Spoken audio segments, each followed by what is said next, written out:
esteemed audience, people who are now doing their post-graduation in surgery. You're absolutely correct that critical care is something that you cannot ignore, and you will definitely have some theory questions, maybe a short note or so. And in the course of your Viva, you might be asked about something that is related to critical care. So I'm going to stick to very basics. This lecture is a very short presentation. I'll take just 30 minutes of your time to make you understand about rhabdomyolysis, which is a very important cause of acute kidney injury, and more so in patients who have undergone recent surgery, or polytrauma, or burns patient, or patients with poisoning, or patients who are ill for a certain duration of time. They are bed bound for a certain duration of time. So you need to have a very high index of suspicion to diagnose rhabdomyolysis, and you have to be on your toes the moment you pick it up, because the progression to AKI from stage 1 to stage 3 can be very rapid, and your patient can rapidly land up into renal replacement therapy, and the replacement therapy might take some time before the kidneys start recovering back. So you need to be on your toes the moment you pick up rhabdomyolysis. Now, in next 30 minutes, I'm going to talk about the various causes of rhabdomyolysis, and how do you diagnose, the laboratory features, the arterial blood gas analysis, how they help you to diagnose rhabdomyolysis, and thereafter, how do you proceed, how do you treat patients with rhabdomyolysis. So just give me some time so that I can share my screen and upload my presentation.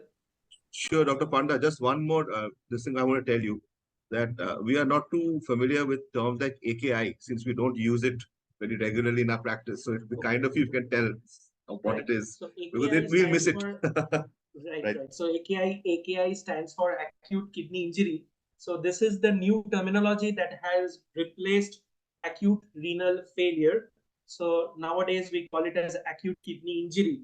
It's an injury rather than a failure, because we strongly believe that given a support, if you correct the underlying cause and give the proper physiological support to the kidneys, the physiological function which got lost can be recovered back. So instead of failure, we call it an injury these days. So it's an acute kidney injury. And there is an international body which is called as KDIGO, that is Kidney Disease Improving Global Outcome.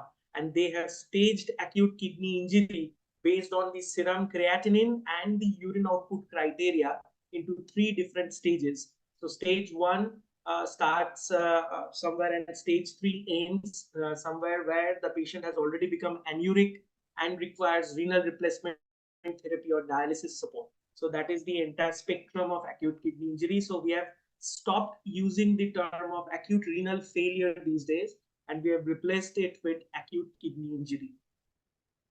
Just give me some time, because so back to my talk once again. So next 30 minutes, I'm going to enlighten you about rhabdomyolysis. So this is actually a potentially life-threatening syndrome, and this is a syndrome because there are multiple things which are going on in the background. So it might start with an injury to the skeletal muscles, and once the muscle fiber disrupts, there is a leakage of the intramuscular content into the circulation. Now, what are the intramuscular contents that comes out into the circulation as the muscle gets damaged? There are myoglobin that we all know about, the intravascular protein, and then creatinine kinase, potassium, phosphate, and urate. So these are the components which gets released into the circulation, and whatever clinical manifestation that we get to see in our patient, that initially starts with the kidney and thereafter goes into a multi-organ dysfunction, is all because of this proteins and the electrolyte which gets released into the circulation, for which there is a systemic inflammatory response that triggers, and finally there is an acute kidney injury that happens because of the entire process. So creatinine kinase is something that we measure in blood whenever we suspect rhabdomyolysis in a patient. So CPK is something that we can order in the blood. So serum CPK comes to be very raised in thousands or so in patients who have got advanced rhabdomyolysis. Myoglobin is something that is released into the urine. So there is a dipstick test, that is a point of care test which you can do at the bedside itself if you suspect rhabdomyolysis in your patient, and more so if you get to see the urine color has changed into a cola colored or a tea colored urine, and you suspect that there is myoglobinuria happening in your patient because of rhabdomyolysis, you can quickly do a dipstick test to confirm whether it is myoglobin or not. And the moment you get your diagnosis with the blood enzyme of creatine phosphokinase raised, then obviously you know that the patient has already landed up into rhabdomyolysis, and without any time delay, you immediately start managing the case. So what are the common causes that we know of? As I told you, crash injury, because there is injury or disruption in the skeletal muscle fibers, and only after that the intramuscular contents gets released into the bloodstream. So one most important cause of rhabdomyolysis is obviously crash injury. If it's a polytrauma, it's an extensive muscle injury, then definitely in the first investigation that you order, you please don't forget about sending the CPK, and look out for the urine color, whether it has already turned tea colored or cola colored. So you know that the patient is already well into rhabdomyolysis. Next is the deep dermal burns, the third degree burns, where again there is damage to the muscle fibers. Physical overexertion is an important cause, particularly for athletes, to understand if they do an overworkout, heavy weightlifting, where there can be a muscle tear. So there can be rhabdomyolysis. Immobilization is something that we get to see in moribund patients, elderly patients with lots of comorbidities, chronic illnesses, who are chronically bedbound. Now, because of prolonged bedbound status, what happens that there is ischemia of the muscles, and there can be necrosis of the muscles, followed by, because of the necrotic muscle fibers, there can be release of the intravascular contents into the bloodstream. Again, there is release of myoglobin, creatine kinase, potassium, phosphate, and urate into the bloodstream. Now, alcohol abuse again is an important cause of rhabdomyolysis, which we should not forget about. So you take a focused clinical history from the family members, or even from the patient if possible, to understand the addiction status of the patient. Certain drugs and toxins, examiners are very fond of asking what are the drugs which can cause rhabdomyolysis. So I'll give you a list of drugs. These are mostly the antipsychotic and antidepressant drugs, particularly like amitriptyline, amoxapine, doxepin. Now, remember that one single dose will not cause rhabdomyolysis. So prolonged therapy with these drugs can lead to rhabdomyolysis. Then the benzodiazepine groups, this sedative hypnotic group drugs like diazepam or nitrazepam, they can also cause rhabdomyolysis. Then the popular statin drugs, the lipid lowering drugs, the anti-lipemic agents, which are very commonly used these days. Now, these are the two most important drugs which can cause rhabdomyolysis, that is lovastatin and pravastatin, and lesser being done by drugs like atorvastatin, or much lower with rosuvastatin. So these are the statin group of drugs which are known to cause rhabdomyolysis. Then the drug of abuse like heroin, cocaine, so they can cause rhabdomyolysis in your patient. Antihistamines like diphenhydramine, doxylamine, they can cause rhabdomyolysis. And remember this list of antibiotics. Antibiotics are the ones which are so commonly used in our patients, be it a medical patient or a surgical patient. So remember this list of drugs: lipopeptides like daptomycin, macrolides, trimethoprim, sulfamethoxazole, or the cotrimoxazole that we know. Then linezolid, fluoroquinolones, they can all cause rhabdomyolysis. So just look at the drug chart. If you cannot find any other cause of rhabdomyolysis in your patient, then just have a look at the drug chart and try to find out whether any of these drugs are running or not. And then don't forget about this particular antifungal, that is amphotericin B, which can also cause rhabdomyolysis in your patient. So what happens is that myoglobin is actually present in the plasma concentration is very low. It's between 0 to 0.003 milligrams per deciliter, and usually it binds to haptoglobin. Now, what happens if there is extensive muscle injury? For example, more than 100 grams of skeletal muscles, they get damaged. then obviously there will be leakage of intramuscular myoglobin into the circulation, and the binding capacity of haptoglobin will then get overwhelmed. So haptoglobin then gets saturated so much that the blood level of myoglobin starts rising, and there is a renal threshold. Remember that the renal threshold of myoglobin is between 0.5 to 1.5 milligrams per deciliter, and once this renal threshold exceeds, because the haptoglobin binding capacity has got saturated, there will be excess of myoglobin now in the circulation, and if the plasma level now reach about 100 milligrams per deciliter, then myoglobin starts appearing in urine. So myoglobin gets into urine, and you know that your kidney damage has already started. So you get to see a reddish brown or tea colored urine the moment the renal threshold exceeds and myoglobin starts appearing in urine. So have a look at the urine that is collecting there at the urometer and the urobag in patients with polytrauma, burns, or physical exertion like heat stroke patients or so. Have a look at the urine color, and obviously if you are suspicious, do a dipstick test, send the serum CPK level in that patient.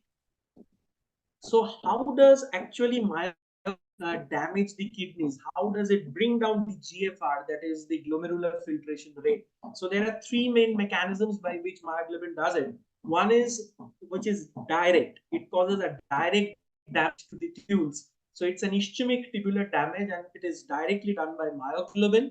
Then this particular molecule can cause tubular obstruction as well. So there is a physical obstruction to the tubules. So the flow to the urine is obstructed. So one is there is ischemia. Second is there is tubular obstruction by the protein by itself. And third, but not the least, is there is intense vasoconstriction. Now, because of vasoconstriction, intrarenal vasoconstriction, obviously the renal blood flow is going to reduce, and with reduction in the renal blood flow, eventually the GFR is going to fall down. So these are three most important mechanisms by which how myoglobin damages your kidney and obviously causes acute kidney injury. So what are the lab parameters that you get to see? Now, this is again a very interesting thing to note, that there will be, if you do an ABG and you calculate the anion gap. Now, let me tell you that anion gap you calculate, you can do it standing there at the bedside. It is nothing but sodium minus chloride plus bicarbonate. It is a measure of the unmeasured anion in the blood, that is the anion gap. And the normal anion gap is anything between 8 to 12 milliequivalents per liter. Now, if the anion gap starts rising, you immediately get to know that there is some problem in your patient. So there are some unmeasured anion in the blood for which the gap is increasing. In patients with rhabdomyolysis, there is high anion gap metabolic acidosis. Since the kidneys are getting damaged, so the underlying acidosis will be obviously metabolic acidosis. And in metabolic acidosis, we know that there are two different types. Either it can be a normal anion gap or a high anion gap. For example, just to give you another example, lactic acidosis that we keep talking about in critically ill patients, measuring the lactate levels. Lactic acidosis is another example of a high anion gap metabolic acidosis. Here also in patients with rhabdomyolysis, because of the acute kidney injury done by myoglobin, the anion gap that you get to see is again a high anion gap metabolic acidosis, where it crosses the normal level of 8 to 12 milliequivalents per liter. It keeps on rising as the damage to the kidneys keeps on extending. And this is something that is very interesting and often asked by the examiners, that all hyper will be same when it comes to electrolytes. It will be a hyperkalemia, hypermagnesemia, hyperphosphatemia, hyperuricemia, but only one hypo will be seen here, and that is hypocalcemia. And now there is an interesting reason behind this.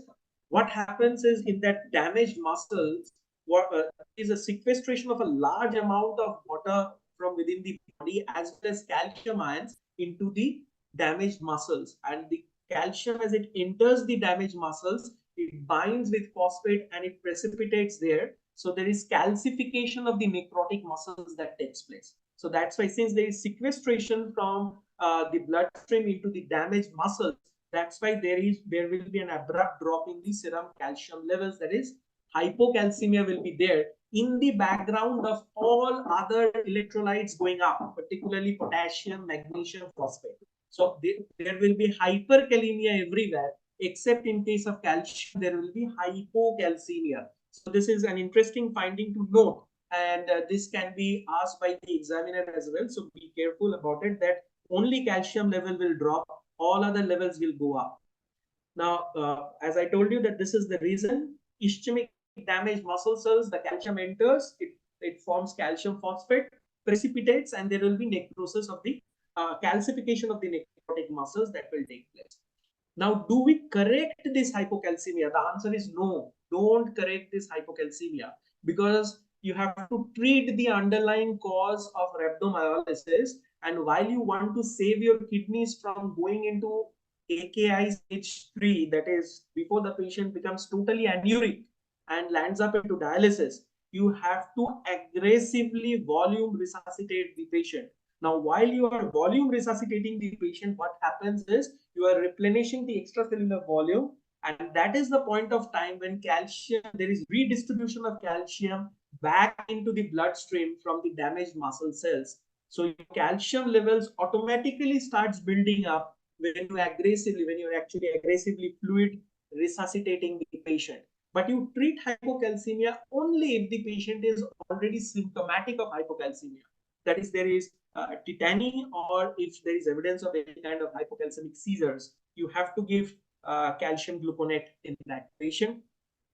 Usual dose is 10 ml of calcium gluconate being given very slowly over 10 minutes. Intravenous injection, thrice a day dose is good enough to maintain a normal ionized serum calcium level. So that is the ionized calcium that we look at, because that is the most effective portion of calcium and not the total bound calcium that remains bound with albumin. So ionized calcium is the free calcium, and that level has to be maintained above a certain limit. Usually we try to maintain a limit of more than 0.8 in our patients.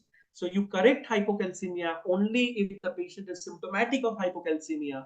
Otherwise, just keep on resuscitating your patient, particularly for emphasizing on the volume resuscitation of the patient, because next I'll show you that these patients of rhabdomyolysis require large volume fluid resuscitation, as as almost 10 liters per day. So there are very few conditions in critical care where we give such high volume fluid resuscitation.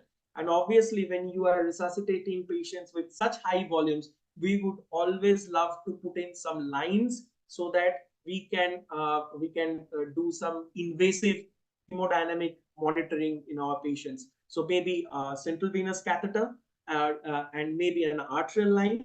And obviously, if you are working in a well-equipped unit, then probably a cardiac output monitor, which can get attached with the arterial line. And we do a pulse contour analysis. And by that, we get to know the cardiac output of the patient, stroke volume variations, pulse pressure variations. These are all dynamic measures of fluid responsiveness. And we these days we don't look at this CVP because that is considered to be a static measure of fluid responsiveness. Rather, we rely upon dynamic measures of fluid responsiveness, like all these variations, like stroke volume variations, pulse pressure variations, even checking the IVC diameter and collapsibility by using the echocardiography at the bedside. So these are real-time things that you can do there at the bedside while you are volume resuscitating the patient, because don't forget about the Frank-Sterling curve. The patient will be responsive to volume till the time the patient is there at the steeper portion of the curve.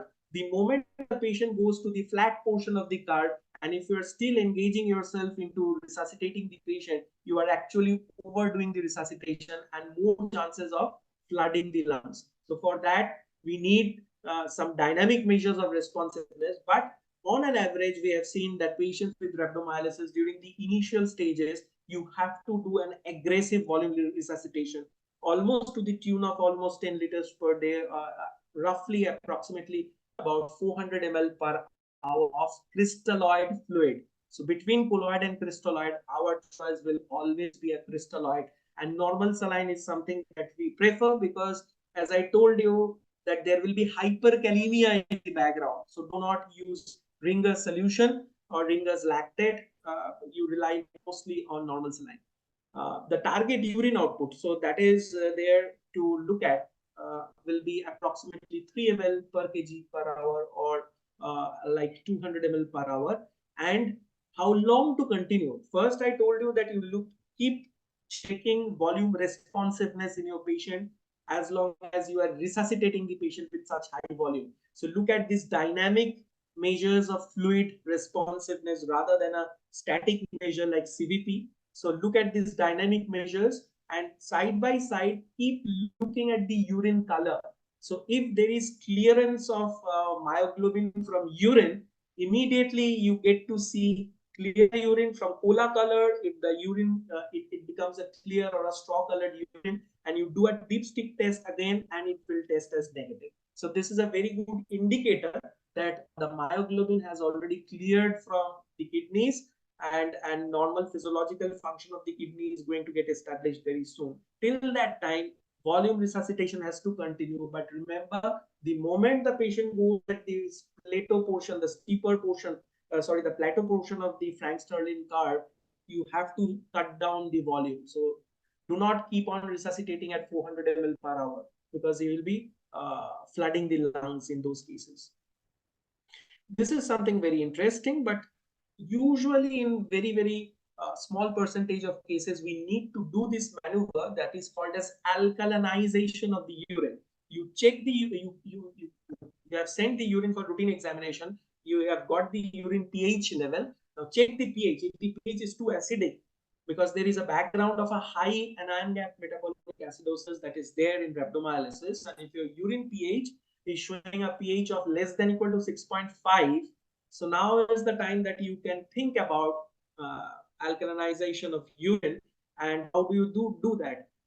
What you do is, since we are resuscitating with normal saline, so you alternate each liter of normal saline with either 1 liter of 0.5% dextrose, or a half strength saline, that is 0.5% normal saline, with 100 ml, which is equivalent to 100 milliequivalents per liter of 8.4% sodium bicarb solution. That is the common sodium bicarb solution that is available with us.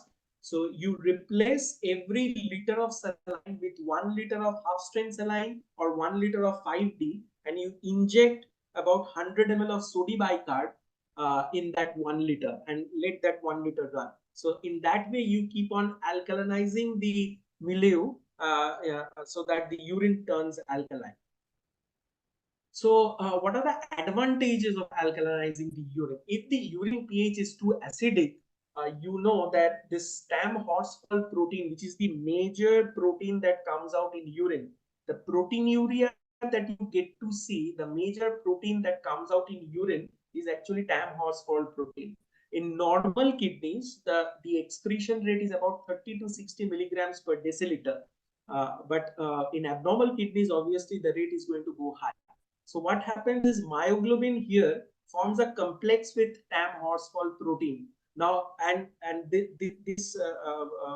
this complex precipitates in the tubules, and this further causes tubular obstruction as well as ischemic damage to the kidneys. So this complex will cause obstruction as well as ischemic damage to the kidneys. Now, this is more favored in an acidic environment. So if you alkalinize the urine, what happens is this complex will not form, and even if it forms, then the precipitation of this complex is being prevented. This is one. Second is the redox cycling of myoglobin is actually inhibited by alkaline environment that you have artificially created, and the oxidation of the tubules, which again cause further tubular damage. So this is also prevented, because all these mechanisms get augmented in an acidic environment. So you artificially create an alkaline environment, and these three mechanisms will immediately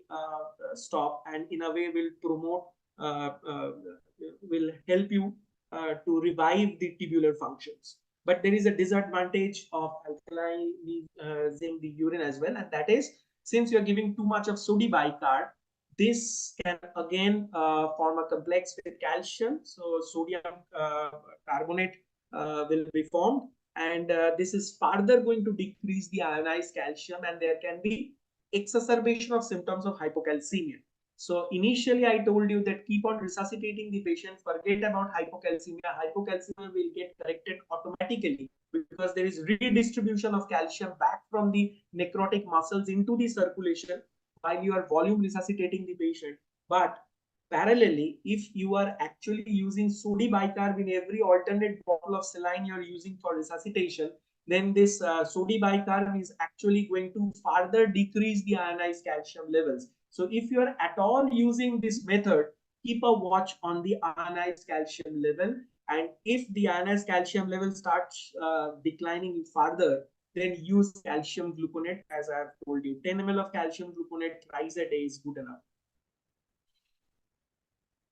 When do we stop alkalizing the urine? So alkalizing is stopped if the urine pH does not increase. You keep on alkalizing, but you see that the urine pH is not increasing even after 4 to 6 hours of treatment. You know that this treatment is not doing any good, so you know that you have to stop now. And at the same time, as I told you, if there is symptomatic hypocalcemia, you stop alkalizing your urine, but do not stop hydrating the patient. If you ask me one answer for treating rhabdomyolysis, then that answer will be just simply keep on hydrating your patient. Hydrate your patient properly, because there is large amount of fluid as well as calcium that gets sequestered into the damaged muscles, and there is a fall in the extracellular fluid volume. There is a fall in the intracellular fluid volume, so you need to properly hydrate your patient if you want to revive the function of your kidney. And while you are doing that, obviously you have to look at all these dynamic indices of fluid responsiveness so that you know that you are not overdoing it. But do not restrict yourself from giving fluids in a patient with rhabdomyolysis. These patients require large volume fluid resuscitation. Even if not 10 liters, at least 5 to 6 liters is an average fluid that is being required by any rhabdomyolysis patient. So what about mannitol? So this has also been used. The usual dose, we know that we give 20% mannitol. Mannitol is a 100 ml volume of mannitol. So you know that 20% contains 20 grams of mannitol, and up to 200 grams per day mannitol can be given, but it has its own pitfalls as well. So how does it help actually? So it helps by causing an osmotic diuresis, because it is a diuretic. It causes osmotic diuresis, and at the same time flushing of all the nephrotoxic agents, including myoglobin and the phosphate and the urate, whatever nephrotoxic agents are there in the kidneys. It causes a flush out of all those agents through the urine. And at the same time, mannitol is also a free radical scavenger. So all these mechanisms taken together will decrease the tubular damage which is happening because of rhabdomyolysis. But as I told you, it has its own pitfalls, and most important is that mannitol itself, if you're using too much of it, it can again cause acute kidney injury by itself. We have seen creatinine levels rising up because of too much of mannitol. So once you see that, you immediately stop mannitol, because it is known to cause renal vasoconstriction, again a fall in GFR and fall in the urine output. Or mannitol in a very high dose can cause tubular toxicity itself, and something that is called as osmotic nephrosis. And this usually happens with a cumulative dose of more than equal to 800 grams per day. It's very high dose of mannitol. If you're using it, then it will cause more harm than good in your patient. So whatever you do, you have to be very careful. If you're alkalizing the urine, if you're using mannitol, whatever you do, you have to be very careful, because both these treatment methods have their own pitfalls. But keep on hydrating the patient. The emphasis, if there is only one message that you want to take from this lecture, then just keep on hydrating your patient, looking at those dynamic indices. So hydration itself is good enough to reverse the rhabdomyolysis process. Your urine color will change, the dipstick test will turn negative, and you know that the patient has recovered. So just keep on hydrating your patient and treat hypocalcemia only if the patient is symptomatic of hypocalcemia. But look out for all those other electrolytes, particularly hyperkalemia, because hyperkalemia after a certain range can actually kill your patient instantly. So use those anti-hyperkalemic measures judiciously by looking at those potassium levels, looking at the ECG for it. That's why we keep telling that this is one condition that should ideally be treated inside the ICU, where the patient is being hooked up with a monitor. You get to see all those ECG changes happening, the non-invasive blood pressure, or even if you have an arterial line in place, you get to see the beat-to-beat blood pressure monitoring can be done while you are resuscitating a patient with rhabdomyolysis. So mannitol treatment is again discontinued if adequate diuresis is not achieved and if the osmolar gap. So what is this osmolar gap? Osmolar gap is nothing but the difference between the correct the measured serum osmolality and the calculated serum osmolality. So how do you calculate serum osmolality? It is nothing but 2 into sodium plus glucose by 18 plus BUN divided by 2. Very simple formula. So if you have all those values in front of you, you can calculate it by just using this formula, the osmolality. But if you see that the calculated osmolality and the measured osmolality which you have ordered from the laboratory is different. The normal gap is less than equal to 10. If it exceeds 10, that is something that is called as an osmolar gap. So you know that there are a lot of osmotically active molecules within the circulation, and mannitol is one such. It causes osmotic diuresis. It's an osmotically active molecule because it draws in water. So that's how you know that the osmolar gap is there. There's a lot of osmotic molecules in the circulation. That's why there is a gap between the calculated and the measured osmolality. So this is called as the osmolar gap. And if the gap, the normal is up to 10, if the gap exceeds more than 55, which is a very high gap, you know that this is the point of time that you have to stop mannitol, because mannitol is going to cause more harm than good in your patient. So alkalinizing the urine, using of mannitol is something that you have to walk on a very tight rope while you are using this modalities of therapy in rhabdomyolysis. But again, keep on hydrating your patient, because this is one measure that itself is good enough to revert rhabdomyolysis. Now coming to the last modality, that is renal replacement therapy. So there are certain indications of RRT in a patient with rhabdomyolysis. For example, you have done everything, but still there is severe high iron gap metabolic acidosis, and it is resistant to all forms of therapy. The pH is less than equal to 7.1. So obviously you know that the body is not going to withstand such acidotic environment for long. There will be a cardiac arrest. So that's how you have to revert the acidotic environment, and the only way that you can do it is by renal replacement therapy. And if there is a resistant hyperkalemia is always there in the background, and if the potassium levels are in excess of say 5.5 to 6, you know that you have to give anti-hyperkalemic measures to your patient. But even in spite of anti-hyperkalemic measures, if the potassium level persists, continues to stay beyond 6.5, you know that the patient will require renal replacement therapy. Otherwise, this high potassium can again bring in a cardiac arrest situation in your patient. Then rapidly increasing potassium. If there is release of potassium, and if there is a rapidly rising potassium, even in spite of your anti-hyperkalemic measures, then obviously you know that the patient is going to require renal replacement therapy. And last but not the least, if there is oliguria, that is, even in spite of good amount of hydration, the urine output has not picked up, you know that the tubular damage done by myoglobin is already quite extensive. And the urine output criteria, we take it as less than equal to 0.5 ml per kg per hour for 12 hours, or anuria for maybe 6 hours or so. You know that the patient will eventually show signs of volume overload. So this is the time when you will require renal replacement therapy. So these are the different forms of therapy. So with that, I come to the end of this short discussion about rhabdomyolysis. So the take-home points, if you want to ask me, then just be a little proactive when you are suspecting rhabdomyolysis in your patient. You know the conditions in which there can be rhabdomyolysis.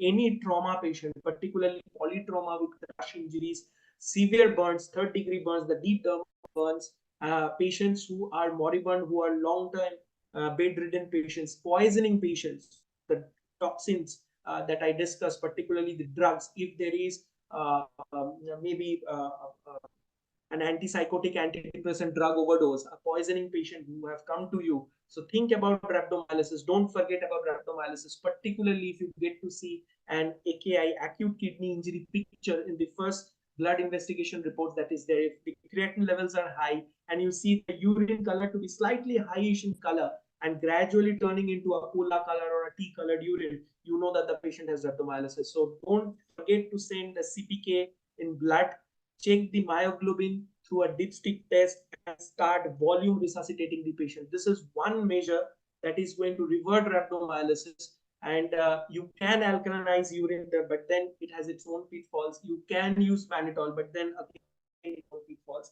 And obviously, if the entire thing is absolutely refractory, resistant to treatment, or the patient, it's an extensive rhabdo, and the patient has already landed up into anuria, and there is resistant hyperkalemia in the background, then obviously you have no other choice but to call for renal replacement therapy in your patient.